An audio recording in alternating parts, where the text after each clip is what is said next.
Princess Margaret, a royal, a sometime rebel, and the runner-up. From the beginning, Margaret played second fiddle to Elizabeth. She once said to me, I never minded being the younger daughter, but I always minded the younger sister. But there was one place, 4,000 miles away, where Princess Margaret came first.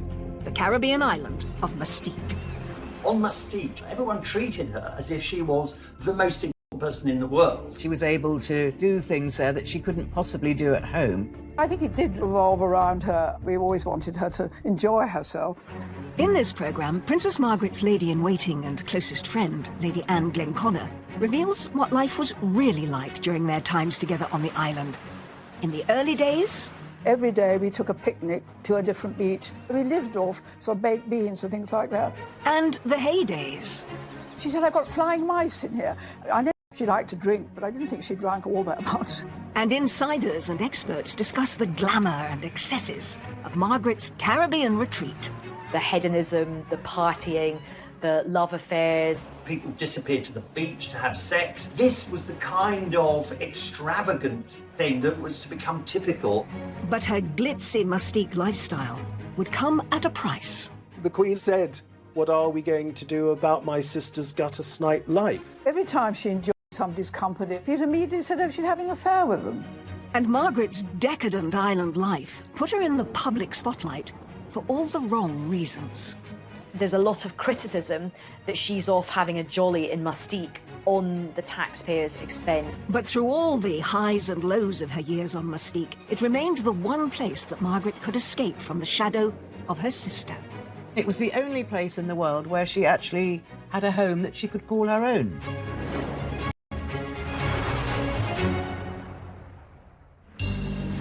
January 1976. Princess Margaret arrived by private plane on the beautiful and secluded Caribbean island of Mustique. She was here to celebrate the 50th birthday of a close friend. But she was also escaping. Back home, Margaret's marriage to Tony Armstrong-Jones, or Lord Snowdon as he was also known, had broken down. He'd had numerous affairs, and Margaret needed to get away from London and from him. And Mustique was the perfect place. Tony became a serial adulterer. What started the rumours about your marriage? You know more about this than I do, I'm afraid. The media were already making money. Who were concerned. Her sister, Queen Elizabeth, had reached the end of her tether. The Queen had said to Prime Minister James Callaghan words to the effect of, what are we going to do about my sister's gutter snipe life? The trip to Mustique would give Margaret a chance to get away from all of her troubles and have some fun.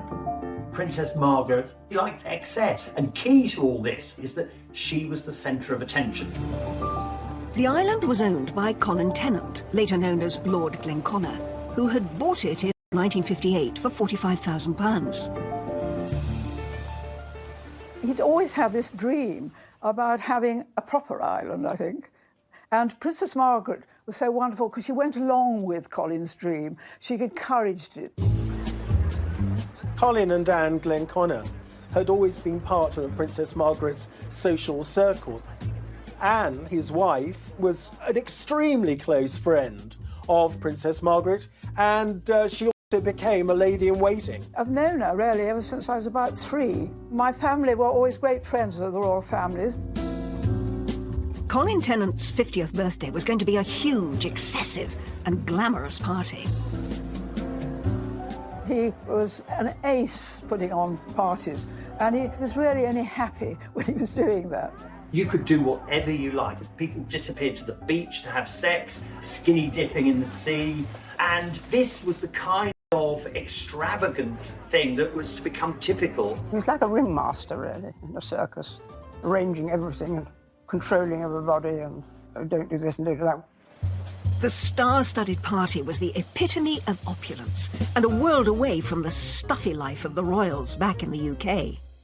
It was like a big house party, really, and everything was gold. There was lots of photographs taken. Bianca Jagger was brought in on a sort of and litter carried by some local boys that were completely naked except for a golden coconut positioned in the right place. That was quite a sight. And it really captures the spirit of the 70s and also the spirit of hedonism on the island. Colin was so extravagant. He even sprayed the grass gold.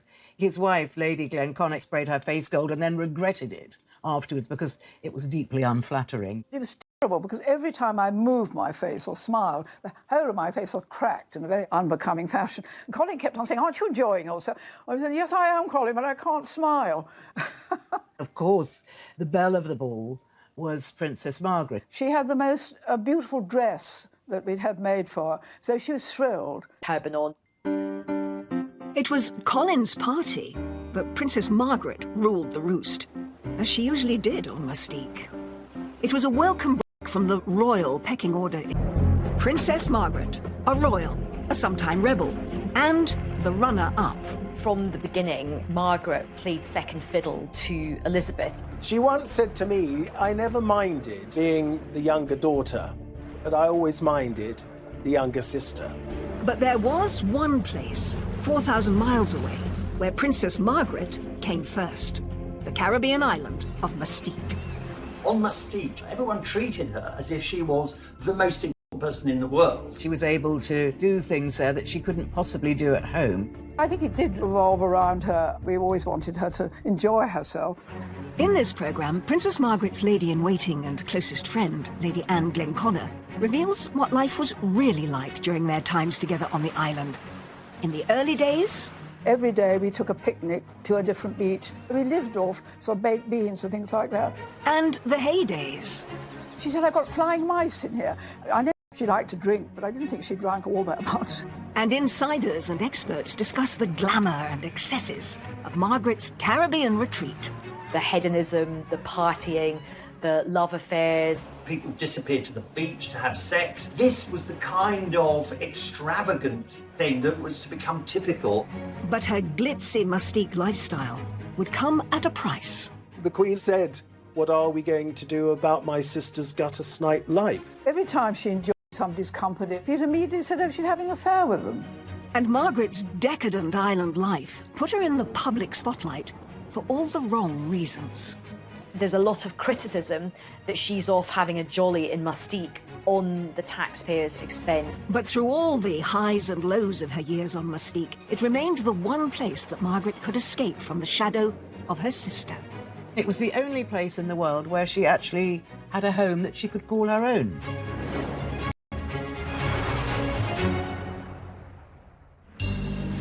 January 1976. Princess Margaret arrived by private plane on the beautiful and secluded Caribbean island of Mustique. She was here to celebrate the 50th birthday of a close friend. But she was also escaping. Back home, Margaret's marriage to Tony Armstrong Jones, or Lord Snowdon as he was also known, had broken down. He'd had numerous affairs, and Margaret needed to get away from London and from him. And Mustique was the perfect place. Tony became a serial adulterer. What started the rumors about your marriage? You know more about this than I do, I'm afraid. The media were already making money. Who were concerned. Her sister, Queen Elizabeth, had reached the end of her tether. The Queen had said to Prime Minister James Callaghan words to the effect of, "What are we going to do about my sister's gutter snipe life?"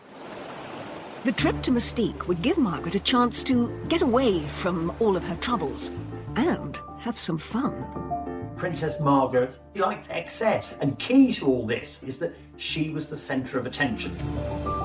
The island was owned by Colin Tennant, later known as Lord Glenconner, who had bought it in 1958 for £45,000. He'd always had this dream about having a proper island, I think. And Princess Margaret was so wonderful because she went along with Colin's dream. She encouraged it. Colin and Anne Glenconner had always been part of Princess Margaret's social circle. Anne, his wife, was an extremely close friend of Princess Margaret, and she also became a lady-in-waiting. I've known her, really, ever since I was about 3. My family were always great friends of the royal families. Colin Tennant's 50th birthday was going to be a huge, excessive and glamorous party. He was an ace putting on parties, and he was really only happy when he was doing that. You could do whatever you liked. People disappeared to the beach to have sex, skinny dipping in the sea, and this was the kind of extravagant thing that was to become typical. He was like a ringmaster, really, in a circus, arranging everything and controlling everybody and don't do this and don't do that. The star-studded party was the epitome of opulence and a world away from the stuffy life of the royals back in the UK. It was like a big house party, really, and everything was gold. There was lots of photographs taken. Bianca Jagger was brought in on a sort of golden litter, carried by some local boys that were completely naked except for a golden coconut positioned in the right place. That was quite a sight. And it really captures the spirit of the 70s and also the spirit of hedonism on the island. Colin was so extravagant. He even sprayed the grass gold. His wife, Lady Glenconnick, sprayed her face gold and then regretted it afterwards because it was deeply unflattering. It was terrible because every time I moved my face or smiled, the whole of my face was cracked in a very unbecoming fashion. And Colin kept on saying, "Aren't you enjoying yourself?" I said, "Yes, I am, Colin, but I can't smile." Of course, the belle of the ball was Princess Margaret. She had the most beautiful dress that we'd had made for her, so she was thrilled. Turban on. It was Colin's party, but Princess Margaret ruled the roost, as she usually did on Mustique. It was a welcome break from the royal pecking order in Britain. From the beginning, Margaret played second fiddle to Elizabeth.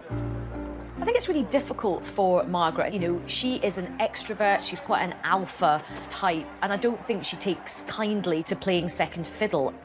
She once said to me, "I never minded being the younger daughter, but I always minded the younger sister." On Mustique, she could be queen. Everyone kowtowed to her. Everyone treated her as if she was the most important person in the world. I think it did revolve around her up to a point, you know, because Colin wanted her to be happy and we always wanted her to enjoy herself. But even though Margaret could relax and party on Mustique, she didn't want anyone to forget that she was royal. So people still had to curtsy and bow to her, even if they were in bikinis. And there were stories of waiters having to swim out to give her a cocktail. When she went swimming, because she was easily bored and insisted that people talk to her. One was deputed to swim with Princess Margaret. She had this beautifully coiffed hair, so she would swim very upright, doing a breaststroke, very, very slowly, looking ahead. And then I developed a sort of side stroke where I could keep up with her, doing a sort of doggy paddle with one hand.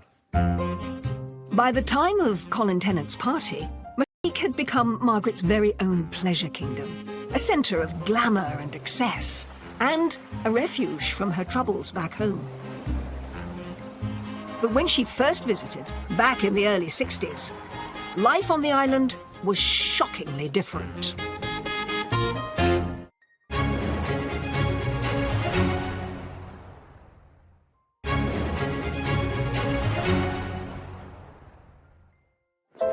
Princess Margaret's love affair with Mustique started in 1960. She first visited the island during her honeymoon tour of the Caribbean with her husband. It is not only a delight, but a sort of miracle to arrive 5,000 miles from England and find oneself instantly and absolutely at home. In those days, the royals had these sumptuous honeymoons, always on board Britannia. She was very familiar with all those Caribbean islands and very at home with them. And the Caribbeans really liked her and kind of understood her. During the trip, Margaret's good friends, Colin and Anne Tennant, invited the couple to visit the island that they had just purchased. 2 square... And it had to anchor quite far out. Then suddenly I saw a little boat being lowered. And there we were on the beach, looking pretty sort of scruffy, and these immaculate-looking sailors got out of the boat with a letter from Princess Margaret saying, you know, we've arrived, we long to see you. Mustique, in the early days, was very different to the other Caribbean stops on the royal tour.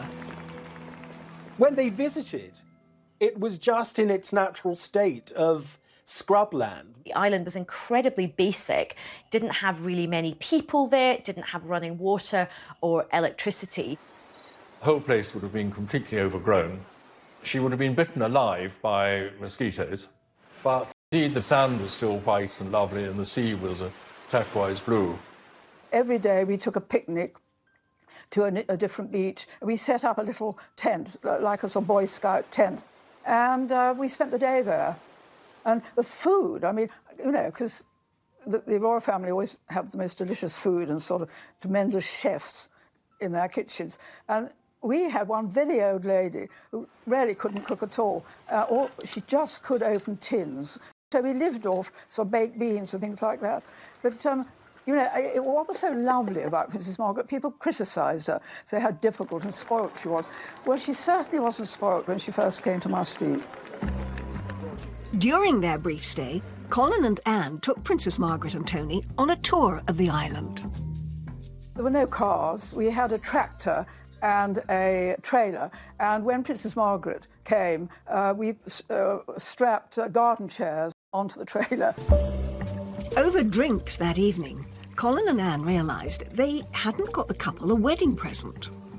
Colin then turned to her and Tony and said, "Oh, ma'am, would you like something in a little box? Or would you like a piece of land?" And she said, "Oh, I think I'd love a piece of land." I think he was quite surprised when she turned around and said yes, because I think he thought it was so wild and it was so remote and it was so, you know, far away and difficult to get to that he didn't think she would sort of take him seriously and take him up on it. Princess Margaret fell in love with the tiny island of Mustique, but her husband didn't. Tony didn't greatly care for the Glenconners, so far as I understand it, and the land was given as a wedding present to Princess Margaret. It wasn't given as a joint wedding present. I mean, he wasn't interested at all. That was really the only time he ever went there. As Margaret left the little island that she'd fallen in love with, she had no idea when she'd be back. Margaret's marriage to Tony was going through a rocky patch. Rumours were rife of Tony's affairs, with men as well as women. And he was becoming less involved in Margaret's royal duties. It was said that their life together at Kensington Palace was a bit of a war zone. They had this very fiery relationship. They fight a lot. She was like a pressure cooker. She needed some kind of a safety valve. And it suddenly occurred to her that relief might come in the shape of Colin Tennant and Mustique. Margaret was thinking, I can get away from bloody Tony and all the girls he's sleeping with. Colin and Anne Tennant hadn't spoken to Princess Margaret about their gift of a plot of land on Mustique since her visit there in 1960. So when Margaret called about it, it came as a surprise. Obviously, this barren piece of scrum was of absolutely no use to her without a house. Rather cheekily, she said, "Does a house come with it?" When he and I were talking about this, and he actually said, "Well, I could hardly say no, could I?" He said, so I ended up paying for the house.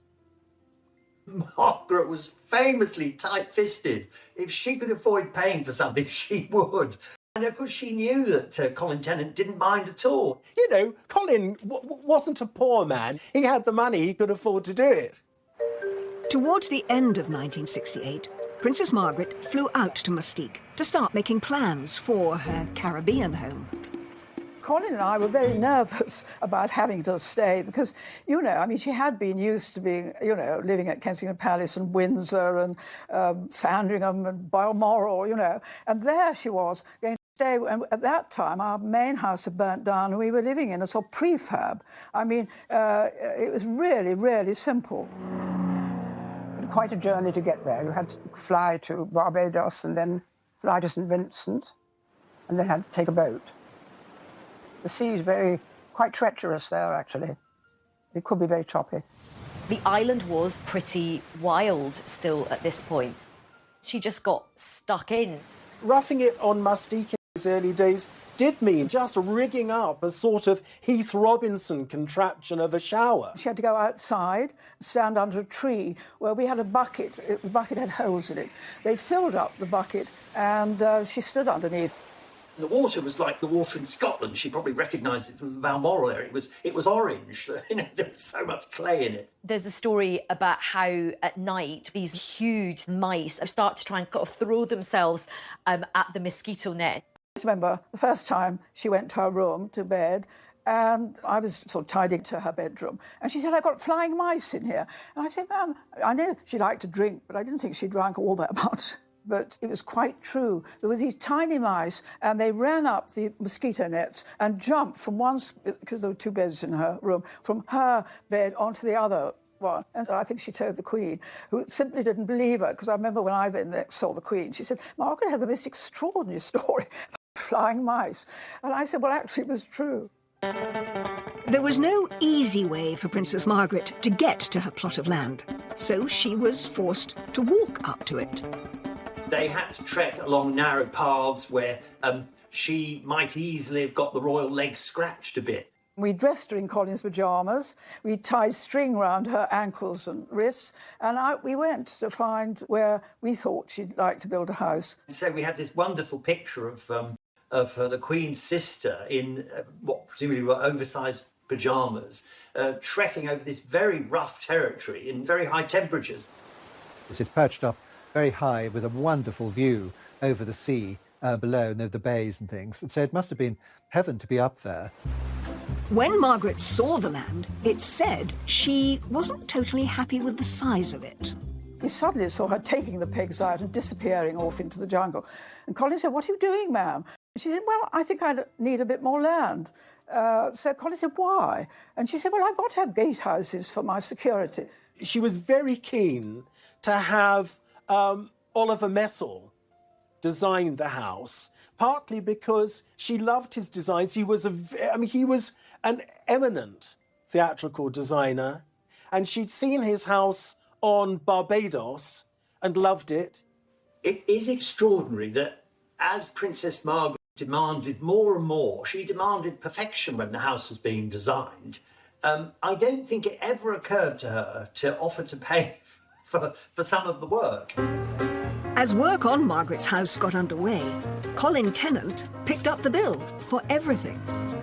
And soon, the princess realised that her new house could be the perfect place to invite her gentleman friends. It was a very discreet spot if she wanted to bring any lovers there. I think it was more because she needed to feel better about herself. She'd been rejected effectively by Tony and she didn't like it. One of the most persistent of Mustique rumours was that Princess Margaret met and had a relationship with a guy called John Bindon. Margaret first met John Bindon when he was on holiday on the island. He is supposed to have shown his party trick to Princess Margaret. With his member. The last thing Princess Margaret was a prude, so she'd have loved his party trick and she'd have laughed. There was a photograph of them together, not in any compromising situation, but of course the rumour mill went into overdrive and there was lots of speculation that they were having this clandestine, illicit affair. He certainly boasted about it, and he talked quite vividly about his affair with Margaret. But maybe that was just him, but certainly the story took legs, and subsequently there have been several films made about it. John Bindon's wasn't the only name romantically linked to the princess. Margaret was photographed with many men, like this one, where she looks captivated by the front man of the Rolling Stones. Mick Jagger was persuaded very early on, and apparently by Princess Margaret. He was persuaded to buy a house on Mustique, which he still has. Princess Margaret was great friends with Mick, and of course they'd lived on the island together.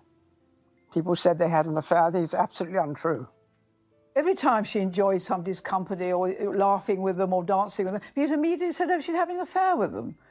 And absolutely untrue.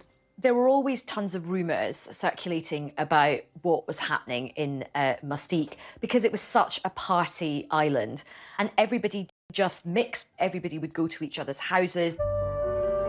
Princess Margaret's house was finally completed in February 1972. It had 4 bedrooms, a swimming pool, and stunning views over the coast, as seen in these images from the ITV programme Wish You Were Here. Princess Margaret christened her holiday getaway Les Jolies Eaux, pretty waters.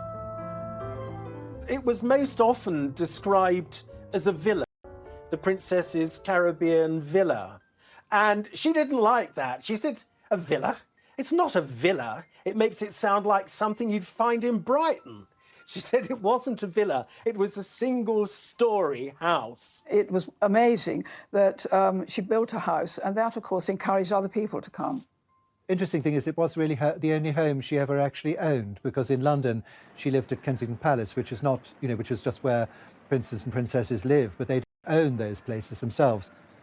One thing that Princess Margaret put on the wall inside her house was a framed copy of Annigone's portrait of the Queen. This stern portrait was an imposing reminder of her royal duty back home. It was one place in the world that she could completely relax. She felt very free there, at home. Princess Margaret's house on Mustique was one of 17 estates eventually designed and built on the island by Oliver Messel. But as the island developed and the rich and famous began to flock there, the press began sniffing around. And before too long, that would cause trouble. Princess Margaret's 2 lives, this party girl who loved living dangerously, combined with the formal role she had as the Queen's sister, was very soon to be thrown into chaos.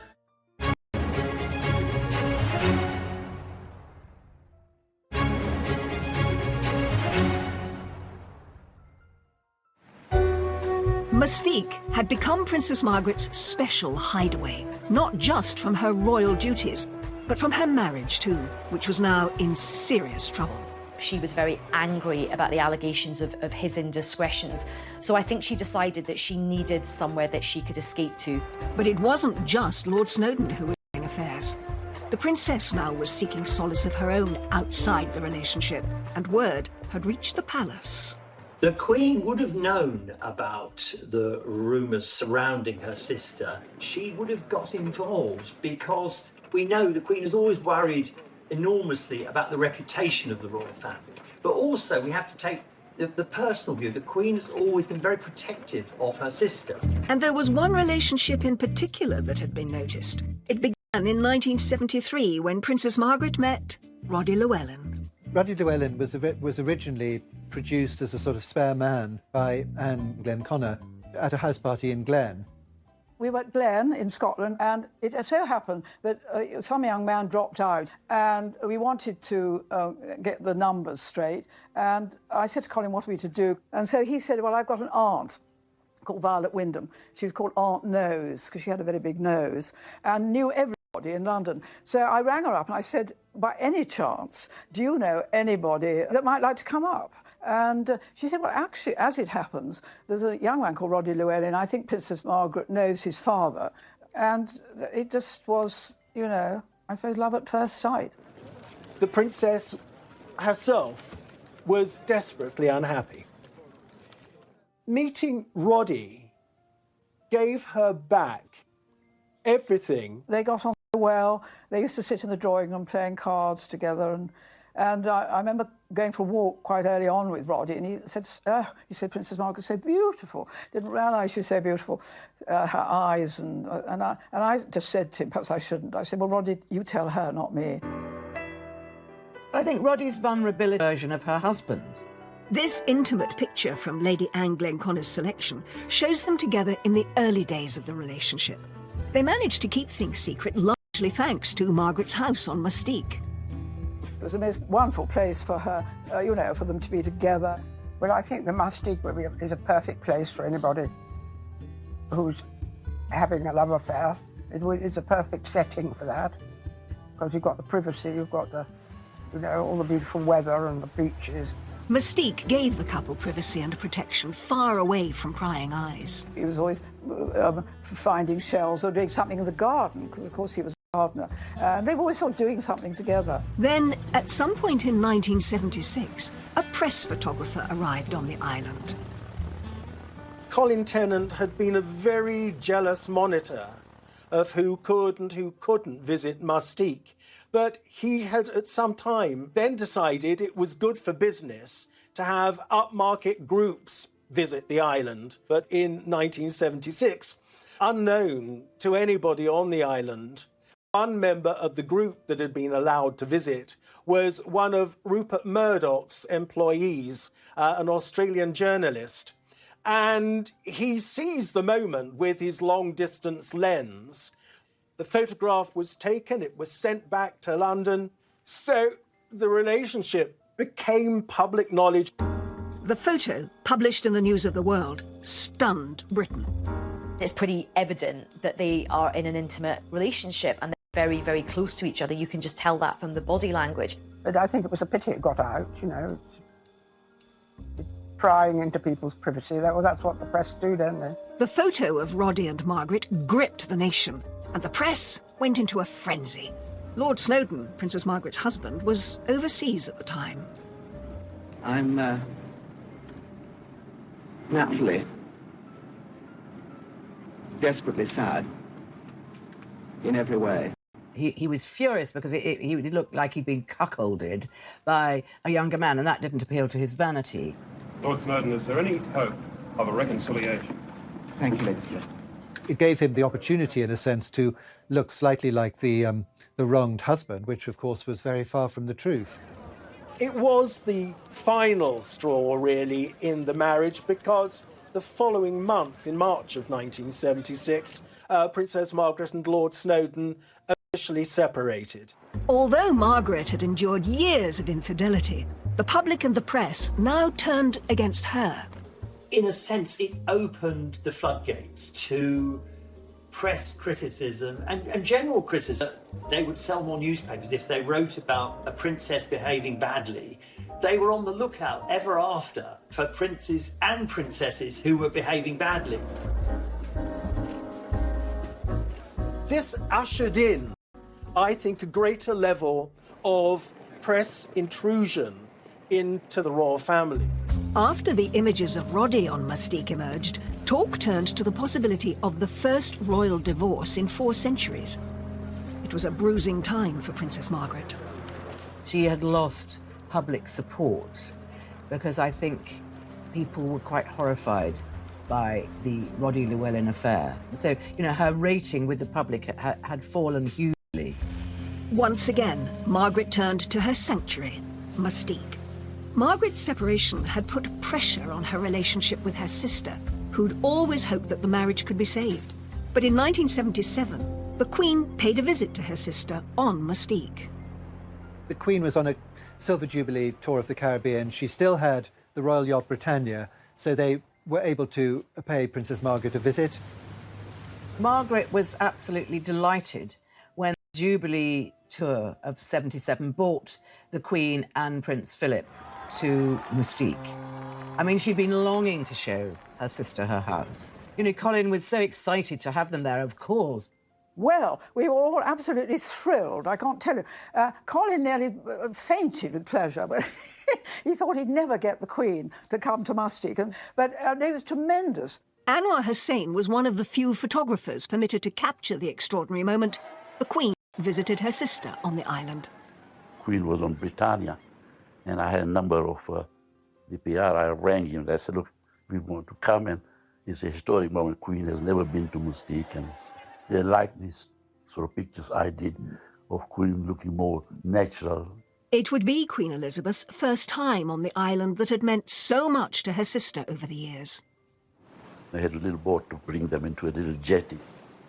See the way they arrived. They had made a special gown, and where they walked through it, and it was sort of very rustic. And the little kids, local kids, came and joined, dressed as fairies, and I think it was quite a little personal touch. The locals were meticulously coached for the monarch's arrival. I taught them how to curtsy and taught the men how to bow. And I said, you know, when the Queen comes, you stand up. Well, when the Queen got off, they never moved. They sat absolutely on their seats. And I could see her so graciously going and looking and smiling. The Duke of Edinburgh, of course, being the Duke of Edinburgh, the minute he got off, he turned to Colin. He was actually quite rather dashed by that. During the Queen's visit to Mustique, the partying, the extravagance, the outrageousness, that would have all been put on hold. Colin Tennant would have been on his best behaviour. She would have visited her sister, but it all would have been very, very low-key, no wild parties. The vehicle laid on for the Queen to travel the island was rather different to what she might have been used to back home. If you see the pictures, you know, of her getting into a VW Combis instead of a Rolls Royce, they all got into it, and I think it's quite different than the lifestyle in England. I'm very relaxed about it. Despite the very informal feel, the trip was a success. When they got to Macaroni Beach, it was so wonderful that the Duke of Edinburgh swam from one side of the bay to the other, and the Queen jumped into the sea. I think the fact that the Queen went swimming in Mustique shows you how secluded Macaroni Bay was, particularly to think that, you know, the Queen was able to swim without prying eyes, and nice to know that the Queen got to do something just fun for her and wasn't always on duty. And I think what was nice was she had a lovely relaxing day. Just one or two people had lunch with her and Princess Margaret. Colin and I did, obviously. And she had and she went round the island, and she, you know, I think really what she was so pleased about was that Princess Margaret was so happy. It had been a moment of lightness for Margaret and her sister during a difficult time. The year after the Queen's visit to Mustique, Margaret's divorce from Lord Snowdon was finalised. It was a significant moment in royal history. The Queen's reaction, of course, understandably, was one of concern, because she'd always wanted Princess Margaret and Tony to make the best of the marriage, to patch it up. She didn't want divorce within the family. If Margaret thought her divorce would draw a line under things, she was wrong. The public and press remained hostile, and soon they were baying for blood. Of course, at this point in British modern history, the country is going through a very, very difficult time. There's a lot of industrial unrest, there's a lot of poverty, there are strikes, and there's a lot of criticism that she's off having a jolly in Mustique on the taxpayers' expense. I think that ought to be a cost-benefit analysis of the royal family expenditure on income. 2 MPs rounded on Margaret as a parasite royal, having a good time on the public purse. Dennis Canavan and Willie Hamilton were 2 of Princess Margaret's most vociferous critics in Parliament, and Willie Hamilton calling her a floozy. It is a paradise island, and it does have parties, and people don't go there to work, they go there to relax. So you could present it very much as her neglecting her duties. Over the next 10 years, Margaret's royal duties reduced significantly, and she was free to spend more time on the island. But the hedonistic party days were starting to take their toll.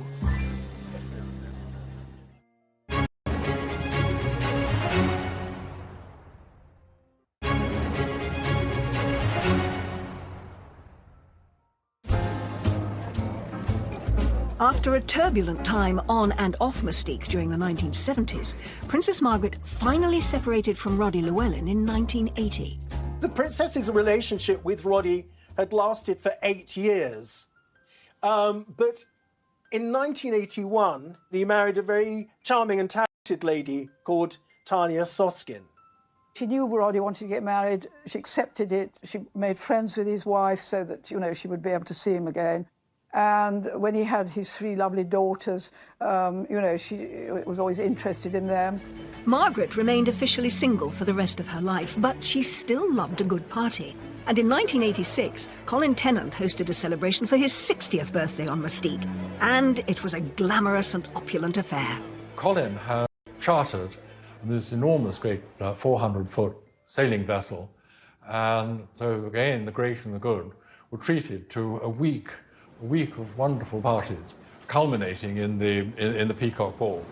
We started off in St. Lucia, we went to Martinique, and then we had parties on all the different islands. Princess Margaret didn't come on the boat. She was in her house in Mustique, and she gave a wonderful lunch, which was a sort of festival of bobbing apples, champagne. Anyway, it took 2 years to plan this party, and we had special dresses for about 6 people, including Princess Margaret. The Peacock Ball was a star-studded night, as this extraordinary photograph shows. But royal tradition dictated that Princess Margaret should be the last to arrive. Princess Margaret was not going to arrive until all the guests had arrived. And there was one to come, who of course was Raquel Welch. Anyway, eventually there was a stalemate, and the Princess Margaret then came in and was greeted by Colin and Anne, and then Raquel Welch came in. Raquel Welch was always late for everything, so she actually was later than Princess Margaret, which was slightly irritated Princess Margaret because she's always meant to be the last person to arrive. As seen in this intriguing photograph, the evening saw Colin adorned in a crown of his own.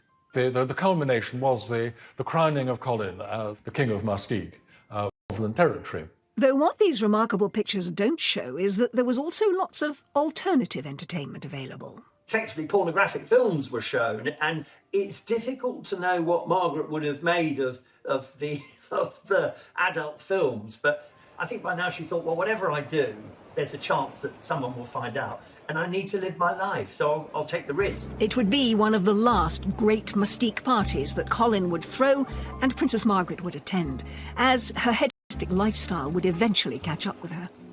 Well, Margaret had always been a smoker, and she'd always been a drinker, and eventually this took a toll on her health, and she had part of her lung removed, which is in fact what had happened to her father, King George VI. Whilst Mustique was the location for some of the best times of her life, it was also where her well-being began to suffer. In the 90s, Margaret really saw her health decline, and she ended up having a couple of small strokes while she was at Mustique. On her way to a hospital in Barbados this evening, Princess Margaret, with sun hat and sunglasses, before tests to see how soon she can return to Britain to convalesce after her mild stroke. The most significant event, however, was when Princess Margaret suffered severe burns to her feet in 1999. The thermostat on the boiler wasn't working properly, and she thought she was turning off the hot tap. She turned off the cold, and this boiling water, she was standing up, went straight on her feet. She rang me up and she said, Anne, I don't want anybody coming in except you. And I looked after her night and day. And I remember one day I was quite tired because, you know, I had to help her in the night if she wanted to go to the bathroom and that sort of thing. And so I said, would you mind, she had 2 single beds in her room, I said, would you mind if I got into the next door bed and we could watch some videos and, you know, I could be company. Oh, she said, yes, is it like boarding school? Because, of course, she'd never been to boarding. I said, it is a bit. Except at boarding school, you can't lie in bed watching videos. But, you know, personally, any time I did ring the Queen up, I said, ma'am, could you help? And the doctor thinks she's well enough to go on Concorde, because in those days Concorde came to Barbados. So we flew back and she went to hospital. But her feet really never recovered. By this time, Les Jolies Eaux had been gifted to Margaret's son, Viscount David Linley. The villa had been signed over to him to celebrate the 1996 wedding to Serena Stanhope. I think that most people like a sense of continuity, and I think Princess Margaret probably did hope that it would go on being a happy home for her descendants. But as with so much in her life, Princess Margaret's hopes and dreams did not quite come into fruition. In 1999, Viscount Linley put the villa up for sale. So Princess Margaret was really upset when her son decided her own right. When you bear in mind what it had actually meant to her for so long, I think it hurt her very much. The villa was sold to new owners in the year 2000, and just 2 years later, Princess Margaret died. Draped in her own blue and crimson standard, Princess Margaret's coffin leaves the King Edward VII Hospital late this afternoon. Her ashes were placed in a tomb with her father, King George VI. It had been a life well lived, and Princess Margaret's time on Mustique had scaled the highest highs and touched some of the lowest lows. I think lots of Margaret's life became so entwined with Mustique, you know, the high points of her life, you know, the hedonism, the partying, the love affairs, but also the bad times as well. The scandal of her affair with Roddy becoming public, and the heartache that brought her and the rest of the royal family, and of course some of her health issues. There's little doubt Princess Margaret's life on Mustique did much to change the perception of royalty in the 20th century. She opened up the family, not just to the reality of divorce, but then she also opened up the royal family to the kind of criticism that we saw with Prince Charles, that we saw with the Duchess of York and Prince Andrew. Probably none of that, or much less of that criticism, that focus, would have happened but for Princess Margaret's behaviour on Mustique. Margaret's legacy will forever be tied to an island a little more than 2 miles across, 4,000 miles away. OK, Colin bought the island, Colin developed the island, it became this hedonistic paradise. But it was Princess Margaret that put it on the map. And it was the only place in the world where she actually had a home that she could call her own. The Queen thanked Colin and me for giving Princess Margaret so much happiness in her life with Mustique. I felt so quite relieved that she felt that we had, you know, what we had done for Princess Margaret, she did approve of.